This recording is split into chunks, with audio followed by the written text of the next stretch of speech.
ভগবান বললেন, ঠিক আছে, তোমরা মর্ত্যলোকে যাও, তোমরা অতি শীঘ্রই ফিরে আসবে।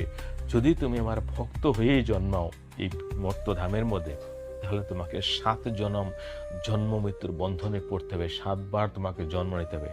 আর যদি তুমি আমার সাথে শত্রুভাবে জন্ম নাও, তাহলে 3 জন্মেই আবার তুমি আমার কাছে ফিরে আসবে। তখন সেই ভক্তদের করুণ অবস্থা, তারা বলছেন, আপনার সাথে বিরোধিতা আমরা করব কি করে?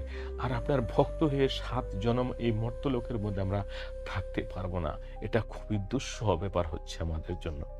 তখন তারা বাধ্য হয়ে যে তবু কমসে কম 7 জনম থেকে ভালো 3 জনম। তখন জয় বিজয় বললেন যে, ঠিক আছে, আপনার সাথে যে বিরোধিতা করেও, আপনার সাথে শত্রু ভাব জন্ম নিয়েও যদি 3 জন্মে আপনাকে আবার ফিরে পাই, তাহলে সেটাই মঞ্জুর।